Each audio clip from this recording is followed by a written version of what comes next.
Kemudian setelah itu anggota yang masih ada di dekat gereja itu ibadahnya gabung. Setelah dia datang, saya ini dihubungkan dengan seseorang yang namanya Pak Budi, itu katanya pendeta. Karena pikiran saya itu masih bersih, tanpa prasangka, yaitu kan mau dipakai buat pelayanan.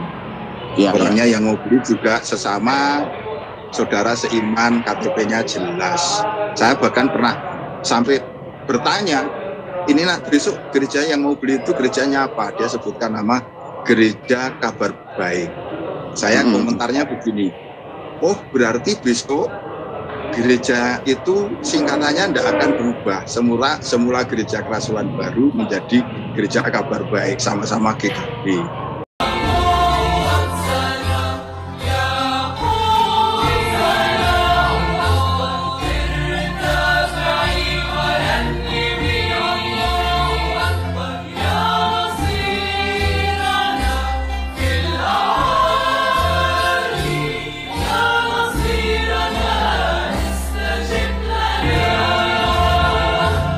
Sahabat yang terkasih dalam nama Tuhan Yesus, berita mengenai gereja dijual ini sangat luar biasa hebohnya, sehingga terjadi fitnah-fitnah dari orang-orang yang tidak bertanggung jawab atas terjadinya gereja yang dijual.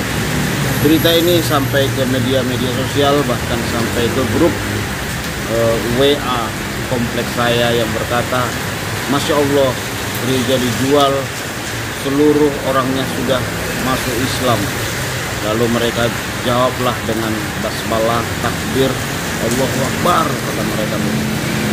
Sebenarnya itu fitnah, sahabat, karena memang ya orang Kristen harus mengalami, karena selama bapak segala dusta itu ada di dunia ini, dusta-dusta itu akan tetap ada terus menerus sampai kedatangan Tuhan. Ini sebuah saran saya buat para hamba-hamba Tuhan yang ketika sebuah tempat ibadahnya tersebut ingin dialihfungsikan, mungkin jemaat sudah tidak muat lagi untuk beribadah di tempat itu, lebih baguslah tempat ibadah itu dialihfungsikan ya untuk ruangan sekolah minggu atau ruang perpustakaan atau tempat sekolah Alkitab, tempat pemuritan atau tempat training Alkitab. Kan itu jauh lebih baik, sahabat, supaya apa? Supaya tidak terjadi fitnah. Kalau umpamanya saudara sudah dapat tempat yang baru, tanah yang sangat luas, di situ bisa dibikin perpustakaan, bisa dibikin sekolah Alkitab, bisa dibuat tempat-tempat yang lain gitu biar menjadi satu gitu ya. Ya, dibuatlah ini menjadi cabang atau rumah singgah atau tempat untuk menampung para hamba-hamba Tuhan.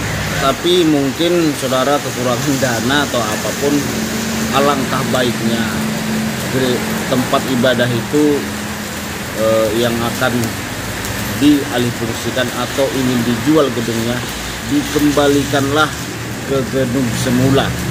Kalau ruko umpamanya dikembalikan ke model awal, salibnya dicopot, gambar-gambar Yesus atau apapun, pokoknya yang bernuansa kekristenan dicopot dari situ. Karena memang ketika video yang beredar di kalangan saudara muslim, mereka sampai memanjat atap itu ya, atap gereja tersebut, dan sampai mereka yang mencopot salibnya gitu, mencopot, dan itu menurut saya peluang fitnah yang sangat besar kepada kekristenan. Nah, ini menjadi tanggung jawab kita. Menurut saya ini sebuah kesalahan ya. Kalau mau dialihfungsikan atau mungkin mau dijual gitu ya, kalau sudah sangat terpaksa gitu, kembalikan gedung gereja tersebut ke fungsi awalnya. Umpamanya awalnya ruko atau rumah atau apapun itu, kembalikan ke awal. Copot semuanya segala atribut-atribut kekristenan ada gereja tersebut. Karena hal ini sering dimanfaatkan, saudaraku. Kita belajar ada gereja di Timur Tengah sana ya, gereja hasil rampasan perang pada abad-abad zaman-zaman batu ini. Mereka tidak mencopot segala lukisan ataupun tulisan-tulisan tentang kekristenan dari masjid tersebut, sehingga fitnah yang terjadi, disebutlah bahwa daerah tersebut, disampaikanlah bahwa di daerah itu semuanya orang berbondong-bondong masuk Islam. Padahal cerita yang sebenarnya, gereja tersebut adalah hasil rampasan perang, bukan karena orang mualaf. Walaupun memang dari awal pembangunan gereja itu uang dari pribadi saudara jual tanah atau jual apapun itu untuk membangun sebuah gereja, tetapi ketika gereja itu dinamakan gereja, gereja itu sudah menjadi milik semua orang percaya, menjadi milik semua orang percaya, bukan milik satu orang lagi. Sekalipun saudara ya mendana itu semua ya, nah itu sebenarnya arti gereja ya. Gereja itu kan artinya tempat orang beribadah, orang-orang pengikut Kristus. Nah, itu saran saya buat yang ingin mengalihfungsikan gereja, atau banyak sih sebenarnya gereja itu akhirnya dijual kepada Muslim karena di demo umpamanya. Itu kan kejadian biasa ya, di demo dipersulit izinnya, bahkan orang-orang Kristen di situ diusir, tidak boleh bangun gereja, mengalami persekusi, tidak bisa lagi di tempat itu beribadah oleh karena terus mengalami kekerasan dari orang yang tidak percaya kepada Tuhan, terus dipersekusi oleh antikristus karena saudara beribadah. Ya, kembalikan gereja tersebut ke fungsi awal. Kalau umpamanya dulunya awalnya rumah atau ruko atau apapun itu, kembalikan ke awal seperti itu supaya jangan terjadi fitnah untuk menyerang kekristenan. Hal itu sudah sangat sering kita dengar ya, bahwa banyak orang Kristen mengalami persekusi dan mengalami susahnya membangun gereja sehingga harus ditolak. Oke sahabat yang terkasih, Tuhan Yesus memberkati. Itu saran saya, Shalom. Turunkan dan lain sebagainya. Karena memang yang kita tawarkan itu kepada gereja-gereja. Itu jadi awal mulanya seperti itu. Jadi misalnya dikatakan bahwa anggotanya kemudian berpindah dan lain, dalam artian pindah agama, itu enggak ada. Itu semua enggak ada. Bangunan bekas gereja itu kita sendiri mengatakannya sudah bukan gereja. Ya, kita gereja menawarkan ke gereja-gereja yang ada di sekitar ya, itu dengan memberikan harganya sangat murah itu, karena memang kita harapannya biar itu bisa dipakai pelayanan pagi. Harganya tidak saya sebutkan, nominalnya itu murah. Tetapi di dalam pembicaraan beberapa gereja itu berminat melakukan pendekatan, penawaran, tapi tidak sampai pada titik temu. Misalnya ada yang mengatakan kalau diangsur boleh enggak, nah itu pemimpin pusat nggak setuju. Ada yang mengatakan begini, kalau dikontrak dulu gimana, saya bayarnya besok. Nah, pemimpin pusat juga tidak setuju. Kemudian ada yang sangat bersemangat, sampai survei ke sana dan lain sebagainya, lihat-lihat setuju. Tapi berjalannya waktu menjadi ragu-ragu karena dia punya pikiran, nah ini nanti kalau saya beli kira-kira bisa dipakai lagi untuk gereja atau tidak. Nah, yang seperti itu. Sampai akhirnya datanglah orang yang saya namanya, dengar katanya dari Evangelis, saya dengar katanya dari pihak pemerintah desa juga menawar gitu untuk kegiatan. Oh iya. Ya, iya. Gimana itu? Pemerintah desa itu menawar mau dibeli buat bagian dari kantor desa. Cuma tawarannya memang sangat rendah ya, dari sisi nominal itu tidak disetujui oleh pihak gereja. Memang kita nggak mencari profit, cuma itu memang sudah ditawarkan sangat murah. Tapi ya biasa orang kalau mau beli kan ya, misalnya sudah ditawarkan murah, tetap saja mereka menawar dengan harga yang lebih murah. Nah itu akhirnya belum tercapai kata sepakat. Terus datanglah yang orang yang bernama Matias itu. Ya, yang itu gini. Silakan, Gini ya. Matias itu datang langsung ke lokasi, ke gereja Gentan, bertemu dengan saudari yang biasa membersihkan gereja itu. Nah, tentu saja saudari ini tidak bisa memutuskan. Dia menyampaikan kepada saya karena saya juga tidak kenal orangnya. Ya, dan juga saya masih terikat pembicaraan dengan gereja yang lain, ini saya diamkan. Tahu-tahu orangnya ke kantor cabang yang di Jogja, mengatakan maksudnya untuk membeli gereja itu. Dilihat KTP-nya itu jelas KTP-nya Katolik. Yang di kantor cabang yang di Jogja juga nggak bisa memutuskan, suruh menemui saya. Nah, ketika menemui saya katakan ya kami masih terikat dengan pembicaraan yang di depan.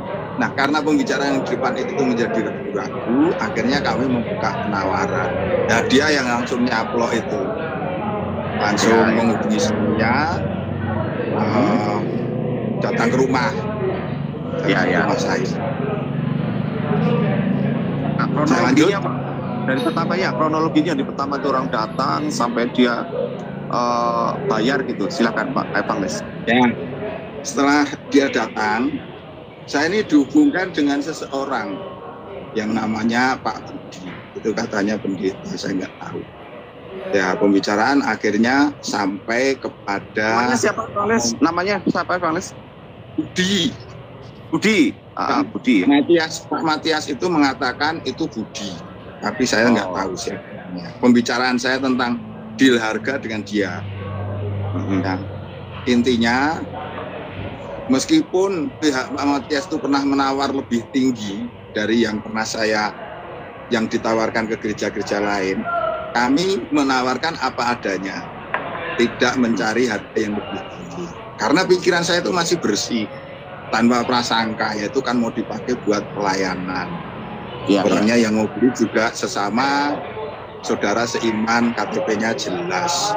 Saya bahkan pernah sampai bertanya, ini besok gereja yang mau beli itu gerejanya apa? Dia sebutkan nama Gereja Kabar Baik. Saya komentarnya begini, oh berarti besok gereja itu singkatannya tidak akan berubah. Semula Gereja Kerasulan Baru menjadi Gereja Kabar Baik, sama-sama GKB. Nah itu caranya sampai di situ. Akhirnya disepakati harga. Nah, harga yang sudah ditentukan, kemudian juga dari pihak ini Pak Budi itu memberikan fee.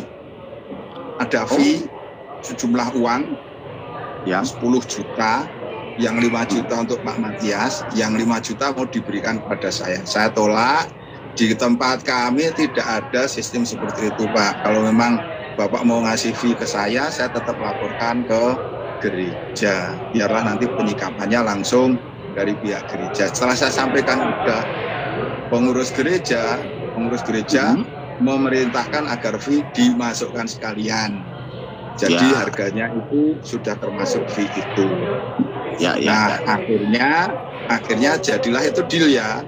Terus hari berikutnya diberi DP. Transfer DP begitu cepat, selang 1 hari berikutnya dilunasi. Ya saya kan senang, memang saya tidak punya prasangka apa-apa. Saya merasa yang diberi tanggung jawab untuk menjual aset itu sudah ketemu pembeli yang baik, ya saya sambut saja seperti itu. Akhirnya kita ke notaris, ditunjuklah notaris. Notarisnya juga saudara kita sendiri. Notarisnya itu orangnya sangat baik, saudari kita sendiri. Di sana terjadi yang disebut perjanjian jual beli yang kita tanda tangani. Yang kata notarisnya begini, ini bukan akta jual beli Pak, ini adalah legalisasi atas transaksi yang dilakukan di bawah tangan, sehingga notaris itu hanya melegalkan pembayaran yang sudah dilakukan atas aset itu. Saya senang saja karena saya juga nggak ngerti di belakang itu ya. Saya senang saja. Saya merasa sudah selesai, saya sudah plong, saya pulang. Kunci juga sudah diambil sama Pak Matias itu. Malamnya saya diberitahu oleh saudari kita yang menjaga gereja itu. Tahu katanya info dari Pak Lurah, Pak RT, gedung gereja itu yang membeli bukan orang Kristen, tapi yang membeli adalah mualaf Cina. Wah, saya shock, kaget luar biasa, nggak bisa tidur semalaman. Saya langsung lapor ke pemimpin pusat. Saya lapor, apa adanya saya ceritakan. Kemudian saya hubungi Matias ini, Pak Matias, saya tanya terus terang, siapa Anda? Yang membayar, yang beli gereja itu siapa? dia hanya sebutan donatur. Donatur itu siapa? Saya tanya. Kemudian sebutan nama Hani Kristianto. Saya browsing. Oh, ternyata benar itu. Ya sudah, akhirnya terjadilah itu yang saudara sudah tahu semua.